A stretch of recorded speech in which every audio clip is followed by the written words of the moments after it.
Jadi konten kreator itu pasti memiliki banyak tantangan.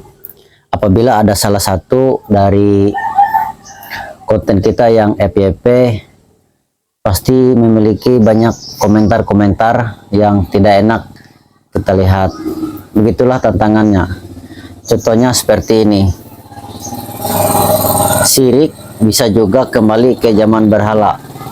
Itu kan salah satu tantangan apabila ada konten kita yang FYP. Begitulah resiko jadi konten kreator. Ada juga komentar seperti ini. Bidadari itu cuma hoak dan dongeng si Mamat Cabul. Kan kalau kita mendengar komentar seperti itu, kita akan menjadi drop. Tapi itu menguji mental kita supaya lebih semangat lagi untuk membuat konten-konten yang berkualitas, konten edukasi, dan lain sebagainya. Ada lagi komentar seperti ini. Hei, Eka paceren uluh tukau nah, hei telaga tempayai. Itulah salah satu komentar yang memang tidak membuat kita menjadi senang mendengarnya. Tapi itulah resiko kita sebagai konten kreator, harus kuat menahan kesabaran. Kalau ingin berhasil, kita harus kuat menahan diri supaya tidak kalah dengan komentar-komentar tersebut. Itulah ujian buat kita sendiri selaku konten kreator. Ada lagi komentar yang seperti ini. Entot kayangan dari mana?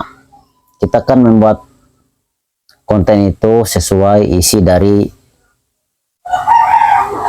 video yang kita rekam, kita ambil sendiri, itu kita ceritakan berdasarkan memang sebuah kejadian nyata ataupun menurut cerita orang lain. Kita tidak mengarang, tujuannya yaitu menghibur aja sebenarnya. Sekedar informasi, memberitahukan ke penonton. Bagi yang suka ya silahkan, bagi yang gak suka kita tidak memaksa. Itulah kekurangan dari konten kita.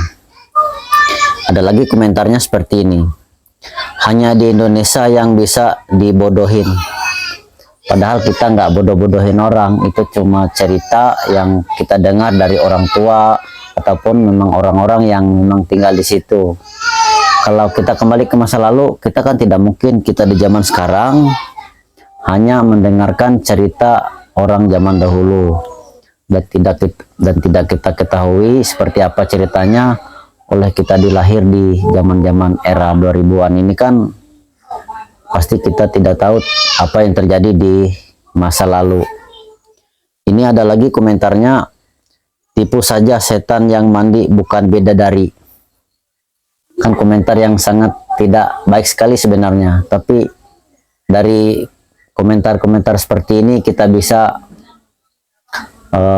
memotivasi diri supaya lebih semangat lagi. Yang berkarya itu tidak harus menerima komentar yang baik, tapi kita harus menerima komentar yang memang membuat diri kita lebih bersemangat lagi. Itulah salah satu tantangannya apabila memang kita ingin berhasil dan sukses di menjadi konten kreator. Mungkin itulah tantangan buat kita yang akan kita hadapi apabila kita menjadi konten kreator. Tidak mudah memulai sesuatu yang memang kita tidak mengetahui, dan tidak mudah memulai apabila kita tidak mulai bergerak. Untuk teman-teman di sini sekedar memotivasi diri sendiri, sifatnya supaya kita lebih bersemangat lagi membuat konten. Tujuannya tidak lain dan tidak bukan untuk menghibur, sekedar hiburan. Apabila ada yang menyukai video kita, bersyukur, dan apabila yang memang tidak suka, ya kita juga tidak memaksa. Tujuannya hanyalah menghibur. Mungkin sekian cerita sedikit terkait konten-konten yang sudah saya alami.